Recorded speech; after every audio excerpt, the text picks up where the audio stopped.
פילגש ליפז בין עשיו ותלל אליפז את עמלק אלה בני עדת אשת עשיו. Alors là, le pasuk qui nous ramène l'histoire de Timna. Et dans la Gemara de Sanhedrin, Menashe ben Hizkiya, qui était mamash, comment dire, un grand écrivain, etc., là-bas, il a écrit que malheureusement, Moshe Rabbeinu Kaviachol, il a rempli la Torah de divrei dofi. Divrei dofi, c'est des choses qui sont inutiles. Comme ça, il demande cette question. Il ne comprend pas. Et entre autres, c'est ça. Il demande pourquoi on a besoin d'écrire que Betimna a été pélégué chez l'Issav, Ben Esav a télé l'Ilifaz. Qu'est-ce que la Torah veut nous dire ici? Ma Inyan baiser. Et comme ça, il ramène plusieurs questions comme ça. Dans la Gemara là-bas, comme ça. Et pourquoi ça a été écrit? Et pourquoi ça, tu as besoin de le dire? Et qu'est-ce que tu m'as ajouté avec ça? Maintenant, les Chachamim, quand ils ont vu Nechinami, ces remarques de Menashe ben Hizkiya, alors les Chachamim, ils ont pris à cœur d'être Miyachev. D'être Miyachev, tous ces écrits de Moshe Rabbeinu. Que c'est pas Stam qui l'a écrit. C'est que la Torah, elle a écrit des choses parce qu'on veut apprendre quelque chose là-bas. Yeshmashu l'ilmod. Et là, ils expliquent justement que, justement, le Inyan de Timna, là-bas, c'était pour te apprendre pourquoi, qu'est-ce qui s'est passé avec Timna. Que Timna, elle est venue pour se convertir. Elle est venue pour se convertir, donc elle est venue voir Abraham Avinu et Abraham Avinu l'a jeté. Il n'a pas accepté. Et quand il a vu qu'on ne l'a pas accepté, elle s'est dit, elle a fait un chikoul comme ça, elle s'est dit, je préfère rester une chifra, genre même au niveau le plus bas dans cette famille, plutôt que de me trouver une reine chez les Zoulous là-bas, d'où là où elle venait.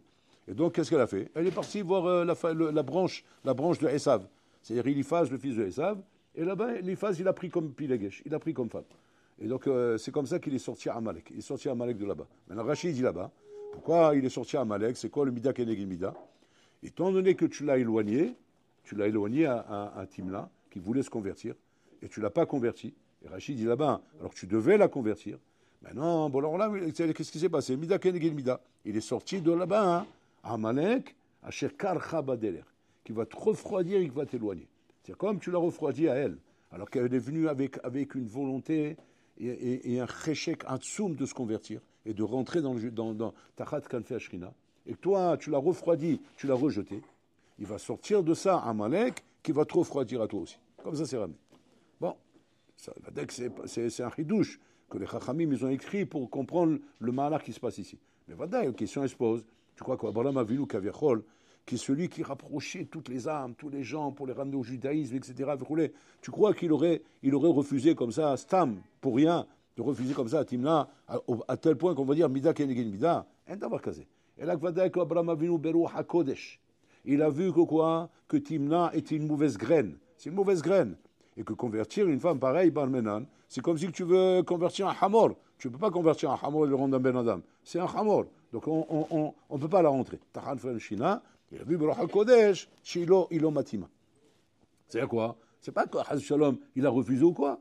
C'est pas Matim, on ne peut pas l'amener là-dedans. Il va sortir des mauvaises choses d'elle. Et il ne s'est pas trompé. Maintenant, les Chachamim disent non, c'est pas que tu t'es pas trompé. Il n'est pas sorti Stam parce que ça, tu l'as vu.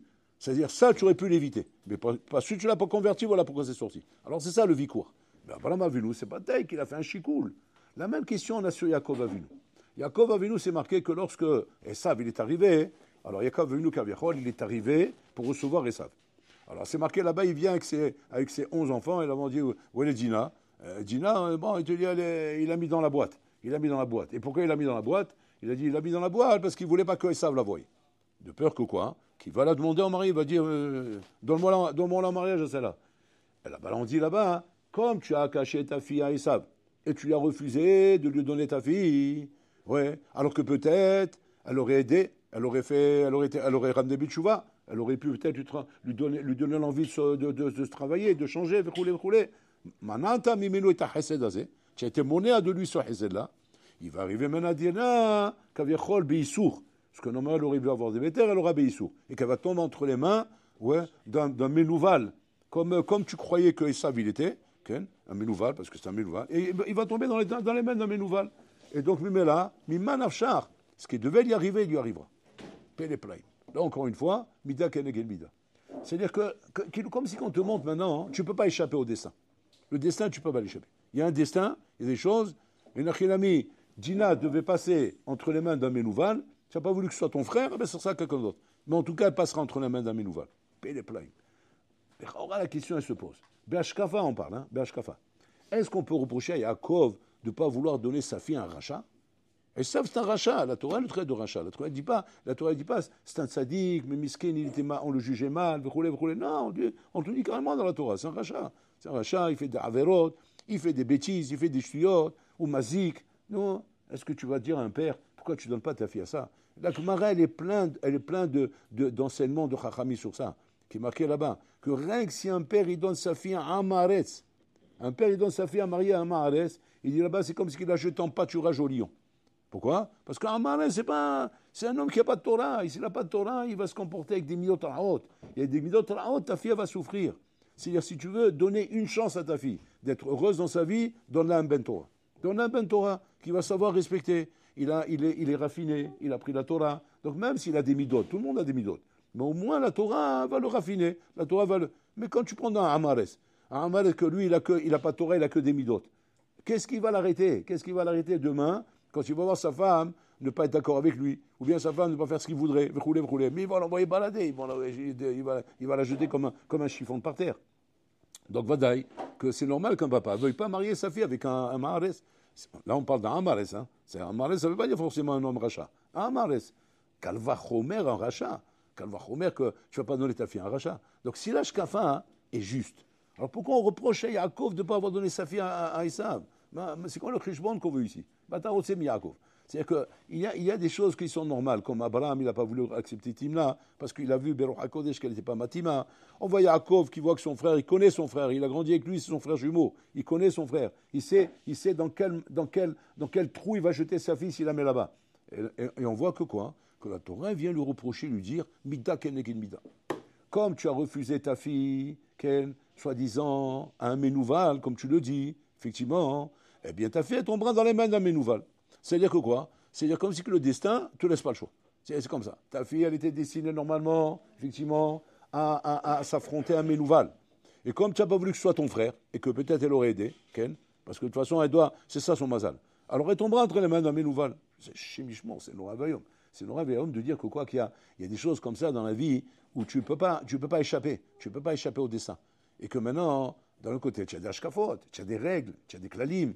Et les klalim, on les utilise, non? Ils ne sont pas là pour être en vitrine, ils sont là pour être utilisés. Et si j'utilise un klal maintenant, ouais, en quoi maintenant, moi, je dois faire des chishbono de me dire, attends, doucement, hein, maintenant, tu es en train de jouer avec le feu, là. Pourquoi? Parce que, regarde, attends, ici, il y a ton frère, là, c'est une femme qui demande à se convertir. Donc ça veut dire que quoi? Elle m'en la saute. Même si ton roi Hakodesh, même si il y a ta shkof, il dit, voyez comme ça, tu ne dois pas bouger. Tu ne dois pas bouger de ce qui est des klalim qu'il y a devant toi. Il y a des klalim devant toi, ne regarde pas maintenant, Hakodesh, ne regarde pas ces inyanim. Altitaches l'école à Dvarimel. Attends, mais c'est comme ça que je travaille. Si j'ai pas de chokhma, si ma chokhma, je ne peux pas l'utiliser. Si ma shkafot, je ne peux pas les utiliser. Alors à quoi me servent dans la vie? À quoi me sert dans la vie si ce n'est pas justement pour me diriger et pour me dire là oui, là non. Et des fois, ça fait de la peine. C'est coëv. Peut-être c'est coëv. Demain, tu rentres en Ben Azmani ou tu passes le Shabbat. Ouais. Et tu as une tante là-bas. Oui. Elle est amoureuse. Pardon. Ouais. C'est une tante, elle est très proche de toi. Oui. Et maintenant, quand tu arrives, elle adore te faire des bisous. Mon neveu adoré, viens, je te fais des bisous comme ça. Toi, tu veux pas? Pourquoi? Tu as pris la shkafa, quoi? Qu'on fait pas des bisous à la tante. Donc maintenant, tu fais comprendre à ta tante, parce qu'il va falloir que maintenant que tu sois un gever, tu es un gvoura. Tu dis, ça, j'ai appris à l'Eshiva, Assour, on doit être chomer nigia, donc je fais pas de bisous. Donc tata, il faut comprendre ça, ne m'en veux pas, il faut pas que tu viennes vers moi. Maintenant, qu'est-ce qui se passe? Il a fait la peine. Et elle s'est mise à pleurer. Parce qu'il a fait de la peine. Elle avait très à cœur de voir son neveu comme son fils. Pour elle, c'est son fils. Je t'ai grandi, qu'est-ce que tu parles? Je t'ai mis sur mes genoux, je t'ai changé les langes, qu'est-ce que tu racontes des choses pareilles? Qu'est-ce que tu vas? Pourquoi? Parce que tu vas faire un bisou, tu vas violer ou quoi? C'est quoi cette histoire? De quoi tu es en train de parler là? C'est quoi ce délire? Tu vas te calmer? Elle ne comprend pas, elle a envie de le botter en touche comme une maman, parce qu'elle le voit comme son fils. Il dit non, mais ça n'a rien à voir. Une mère, c'est une mère, une tante, c'est une tante, c'est Arayot. Il y a un truc d'Herva, lui, il est en train de lui expliquer les Kalalim, quoi. Les Kalalim, elle n'est pas là-bas, elle. Quel Kalalim, quel Arayot, quel Inyanim. Où tu es en train de partir, on a l'impression que il est en train de lui faire un film. Lui, il est pas, lui, il est dans le roi, lui, qu'est-ce qu'il fait? Il vient avec ça, Shkafa. Elle vient avec son Regesh. est-ce qu'il viendrait à l'idée de dire, bon, allez, qu'est-ce que tu as fait? Comment que j'ai fait? J'ai fait ce que la Torah me demande. Ah non, tu l'as fait pleurer. Et alors, maintenant que tu l'as fait pleurer, il y aura Mida Keneged Mida. Mida Keneged Mida, ce que tu as fait, il t'arrivera. Chez Mishmor. On ne s'en sort plus alors. On ne s'en sort plus. Parce que, c'est-à-dire que quoi? C'est que d'un côté, on te dit, respecte l'Ashkafot, sois un samouraï. Parce qu'un bonhomme qui a des Ashkafot et qui a la Torah, tu dois respecter la Torah à la lettre. On ne s'amuse pas avec ces choses comme ça. De l'autre côté, ça entraîne des fois des bigiotes, des vexations, des peines, des trucs des fois que dehors, on ne comprend pas ce que tu fais. On ne comprend pas tout ce qu'on fait. La Torah, elle n'est pas claire aux yeux de tout le monde. Elle est claire pour celui qui l'étudie, mais dehors, il n'y a pas que des gens qui étudient. Il y a des gens qui sont, comment dire, ils sont amaretz. Ils sont, comment dire, c'est des bons petits juifs avec leur tradition et leur ignanim, mais ils ne comprennent pas tout. Et toi, quand tu viens comme ça, et tu as des comportements qui sont alpitorins, mais qui sont complètement l'inverse de ce qu'ils ont dans leur tête, ces gens-là. D'accord?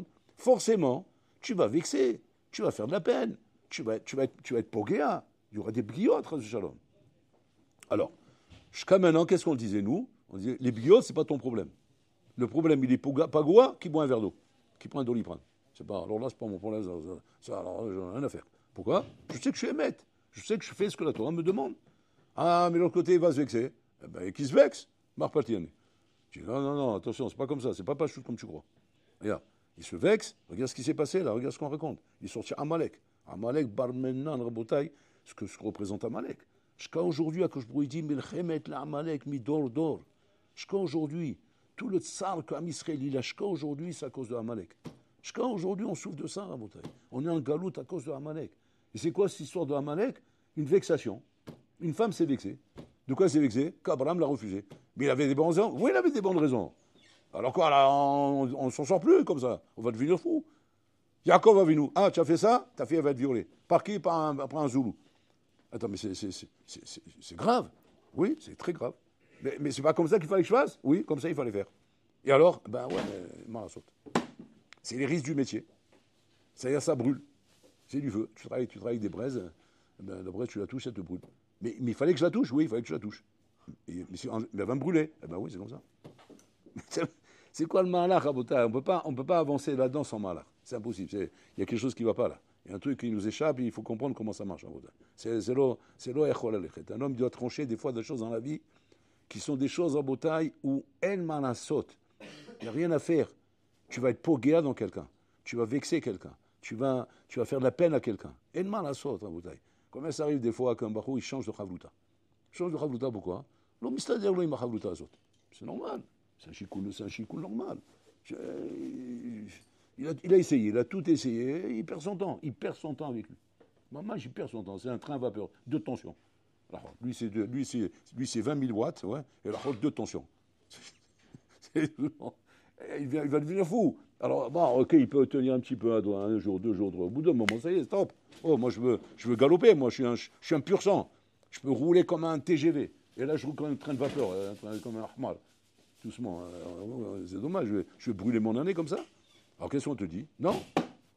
Dans la Torah, ça va pas, et allez, on change de Havlouza. Maintenant, à cause de ça, ouais, il n'arrête pas de pleurer.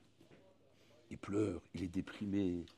Il a angoisse, il est anxieux, il n'est pas bien, il veut retourner chez sa mère, il veut retourner dans son pays, il veut remanger le couscous boulette de sa mère, il veut retourner dans le ventre de sa mère, quoi. Là-bas, il est à l'abri. Il est à l'abri parce que ce monde, il fait trop peur. Regarde ce qui s'est passé, là, il m'a lâché, là, comme ça. Alors qu'est-ce qu'on va dire? On va dire, c'est son problème. Il faut qu'il se calme, qu'il apprenne que la vie, c'est pas un pique-nique, que la vie, on avance. Et quand on avance, pour avancer, il faut avancer. Et c'est comme ça. Et maintenant, il veut dire, ouais, mais moi j'ai de la peine, moi je suis pas bien, je suis déprimé. Attends, tu es déprimé quoi? Il n'est pas marié avec toi, le bonhomme. Oh. Il essaie il a essayé, ça va pas, ça y est. Alcan. Est-ce qu'on va dire maintenant, d'accord, tu as raison, tu as bien décidé, tu as bien pris ton sac, mais étant donné que tu as déprimé ce bonhomme, bon, Alex, qui t'attend dans la vie? Bon, Alex, tu vas manger bonbon. Parce que là, tu ne sais pas ce qui t'attend dans la vie. Quoi? Bon, attends, pourquoi tu me dis ça? Tu es vraiment fou. Si maintenant tu vas menacer à chaque fois que je vais faire quelque chose, et que cette chose-là, je devais la faire à l'Pitora, et cette chose-là, tu dis qu'elle va se retourner contre toi, mais c'est affolant. Alors je fais plus rien, moi. Je fais plus rien, donc je me suicide, voilà. Je suis plutôt que. Je laisse mourir. Voilà, je vais vivre toute ma vie avec un 2 de tension. Il n'y a pas de Torah, il n'y a pas de Talmid Chacham. On ne deviendra pas un Talmid Chacham. Pourquoi? Parce que mon mazal, ça a été de tomber avec lui. Voilà, je ne sais pas comment je suis tombé avec lui, c'est mon mazal. Je suis tombé avec lui. Ouais. Maintenant que je suis tombé avec lui, je suis condamné maintenant à perpète, à vivre avec un 2 de tension. Ça va pas, non? Mais c'est pas l'ashkafa de la Torah, c'est pas comme ça dans la Torah. Et comme ça, plein de cas que je peux vous ramener dans la vie, Rabotai, où tu vas dire, chez Mishmo, comment ça marche ces trucs-là, Rabotai? Comment ça marche? Comment ça marche quand, même quand le rave des fois, il doit secouer un barreau. Mais il doit le secouer grave. On parle qu'il a besoin d'une secousse. Pas un petit mot comme ça. Allez, Tzadik, allez, reprends-toi, mon fils. Allez, il faut te lever le matin, Tzadik. Et des fois, c'est pas comme ça que ça marche. Des fois, c'est le bounia. Le bounia, il faut le briser, le bonhomme. Tu vois? Alors, tu vas dire quoi? Non, c'est de la Torah? Bien sûr, c'est de la Torah. Il y a des fois, il faut briser un bonhomme. Tu dis, ouais, mais qu'est-ce qui s'est passé? Eh bien, à cause de ça, voilà, tu l'as brisé. Alors, bon, Alex, qui t'attend? On va dire ça aussi? Alors quoi? Ben, on fait plus rien alors.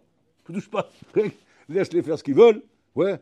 Moi, je prends pas de risque, j'ai pas envie de me mouiller, j'ai pas envie de me mettre en porte-à-faux avec ces trucs-là. Qu'il tranquille. Ouais. Chacun pour soi et Dieu pour tous. Voilà. Et je continue ma vie tranquillement.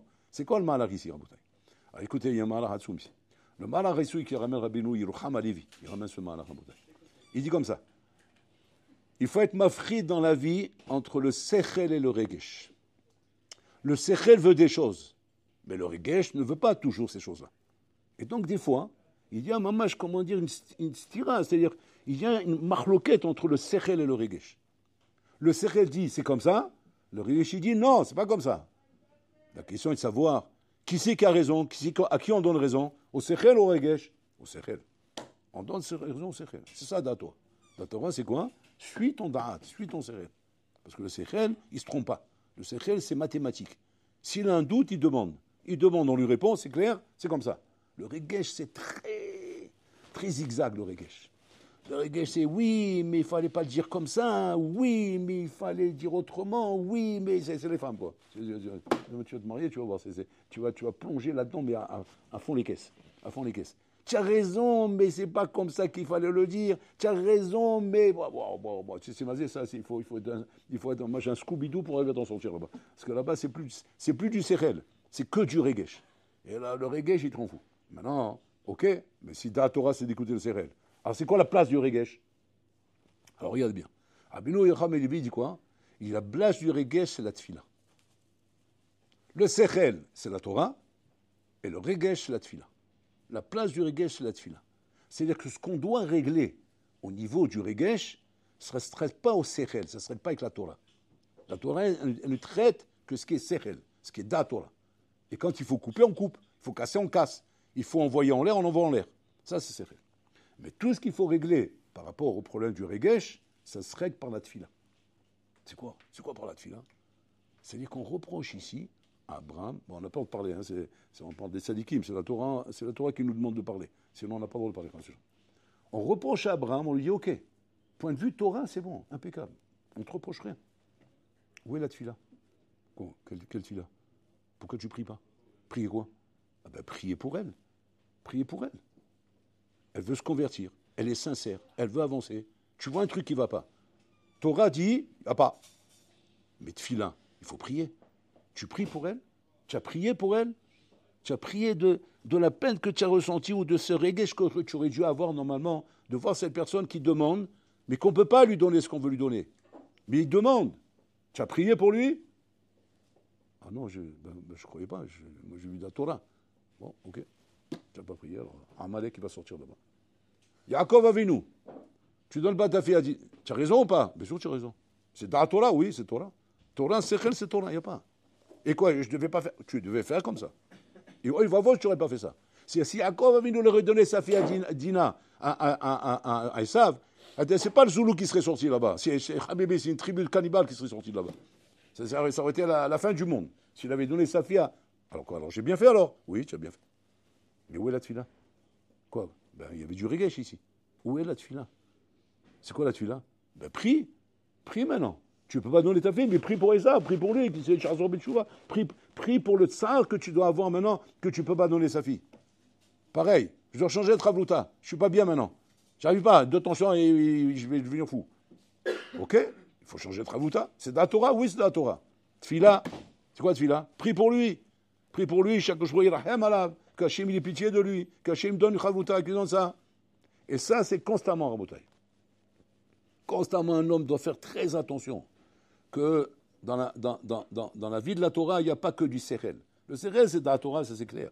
Mais il y a du Regesh, Rabotai. Et Regesh, c'est la Tfila. Le Chazonish dit, tout ce que tu dois exprimer dans la Tfila, c'est toute la partie Regesh que tu ne peux pas expliquer tu ne peux pas exprimer Bédat. Bédat, c'est des mathématiques, c'est du carré, c'est là, c'est du samouraï. Là-bas, il n'y a pas de place au Regesh. Mais le Regesh existe. Et le Regesh doit être traité. Où il se traite ce Regesh dans la Tfila. La Tfila, c'est l'endroit, effectivement, où tu vas maintenant verser ton cœur. Verser ton cœur, on appelle ça Avodah Shebalev. Avodah Shebalev, c'est que la Tfila, c'est que du cœur. C'est que du lève. Où là-bas, tu dois exprimer, Nachilami, tout est Regashot. Je donne un exemple, par exemple, dans la Tfila.